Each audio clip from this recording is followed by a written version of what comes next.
Vamos então para a quarta aula do curso de extensão de Minhocultura Doméstica Facilitada. Lembrando que a aula 4 e 5, por serem as últimas aulas e serem mais curtas, vão estar aqui no mesmo vídeo, então. O tema da aula 4 vai ser os predadores da minhocultura. Bom, o minhocultor, além de todos os outros fatores já comentados na aula anterior, deve também estar atento à ocorrência de predadores, tanto de pequeno quanto grande porte, na sua composteira. As minhocas possuem mais de 100 inimigos naturais, devido ao alto teor de proteína presente no seu corpo, sendo de 50% a 70% da massa seca. Também devido à ausência de mecanismos de defesa e também por ela ser um animal desprovido de visão e audição. As minhocas se reproduzem de 2 a 4 quilos por metro quadrado, o que se torna um grande atrativo para os predadores. Existem algumas estratégias para evitar o ataque de predadores nas composteiras, tanto para animais vertebrados quanto para os invertebrados. Os vertebrados normalmente atacam a minhocultura pela superfície. Então, para manter os canteiros seguros, é importante manter eles cobertos, tanto se for no chão quanto em caixas. E também, quando forem feitos em ambientes abertos ao ar livre, manter a limpeza dos arredores, que isso vai dificultar a presença de cobras, lesmas, sapos e formigas. Os ataques na minhocultura de animais vertebrados são raros, mas quando eles acontecem, são expressivos. Já os predadores invertebrados são formigas, sanguessugas, planárias e centopeias, as principais. No caso de formigas, elas atacam em grande número e com rapidez. Já as sanguessugas, elas atacam a longo prazo e também podem permanecer por anos na composteira, justamente por elas serem muito semelhantes fisicamente com as minhocas. Já as planárias e as centopeias, elas atacam individualmente e causam menos prejuízo comparado às outras duas. Os predadores invertebrados, eles atacam com mais frequência e causam um maior prejuízo na composteira. As estratégias para evitar os ataques, então, dos predadores invertebrados são semelhantes aos cuidados para os vertebrados. Então, a cobertura dos canteiros serve também para evitar o ataque de formigas, assim como a gente falou, então, a cobertura dos canteiros também serve para ser uma estratégia para evitar o ataque de predadores invertebrados.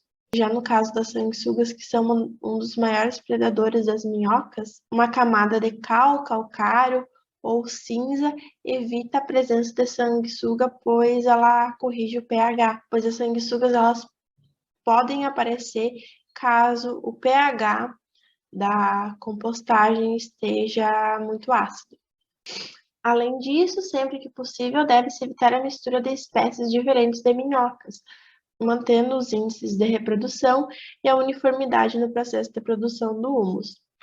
Então, esse é mais um dos cuidados que se deve ter para manter a vermicompostagem em bom funcionamento, para então gerar um humus de qualidade. Então, por isso é sempre importante agir de forma preventiva na composteira, também nunca fazer uso de produtos químicos para combater os predadores, tudo isso para manter um bom funcionamento. Assim como conhecer os predadores, também é importante ofertar um substrato de qualidade e de origem segura para as minhocas, então. Essa, então, foi a aula 4.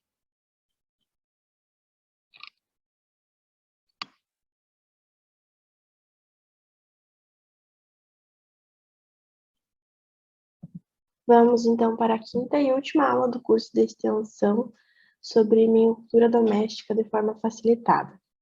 Na aula 5, a gente vai falar sobre o uso do verme composto.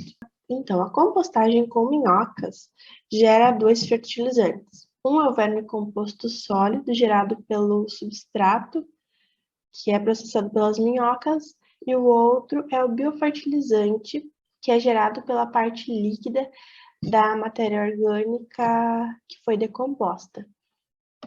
Então, esse biofertilizante líquido gerado dos alimentos ofertados ao substrato, onde estão as minhocas, ele é recomendado ser retirado a cada 2 semanas.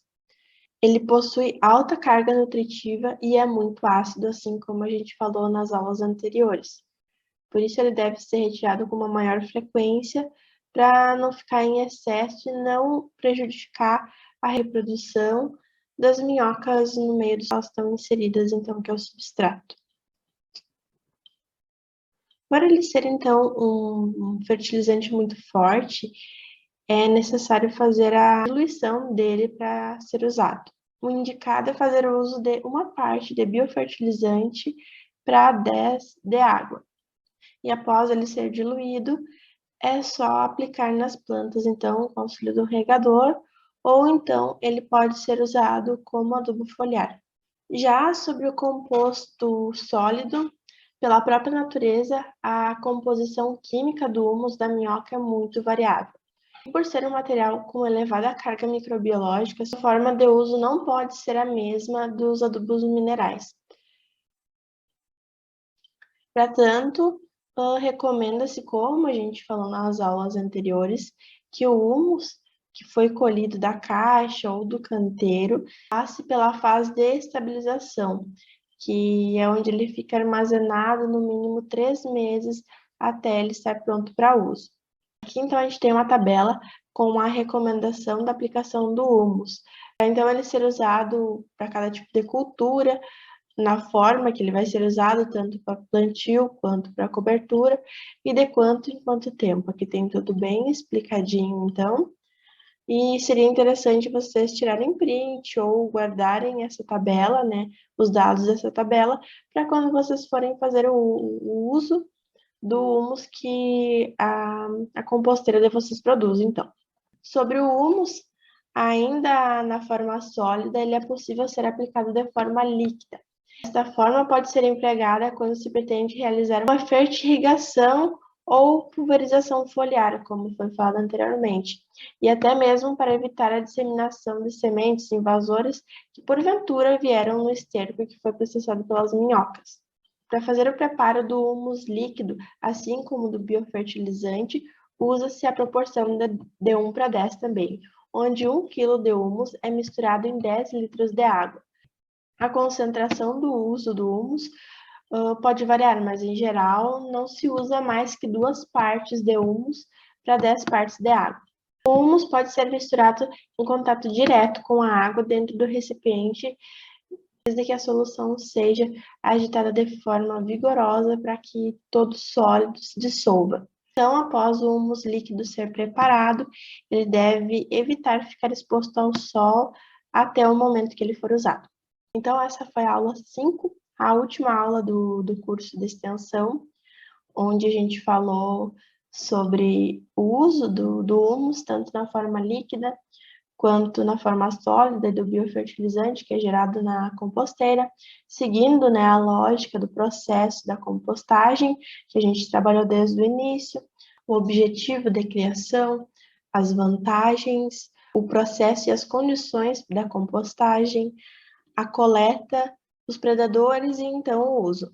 Espero que esse curso tenha sido de proveito a todos e que todos possam ter a experiência de então montar uma composteira. Muito obrigada!